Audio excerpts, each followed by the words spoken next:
যদি তোমার জীবনে লোকে কি বলল এটাকে তুমি খুব জরুরি মনে করো, তাহলে তুমি জীবনে কখনো কিচ্ছু করতে পারবে না। কেননা লোকে কখনো মন্তব্য করা বন্ধ করবে না।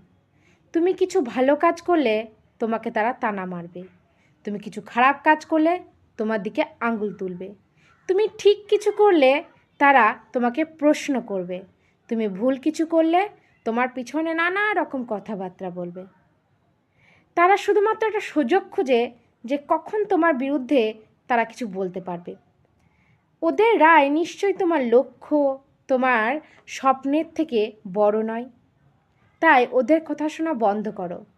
তোমার নিজের যেটা মনে হয়, তোমার নিজের যেটা ঠিক মনে হয়, তুমি সেটাই করো।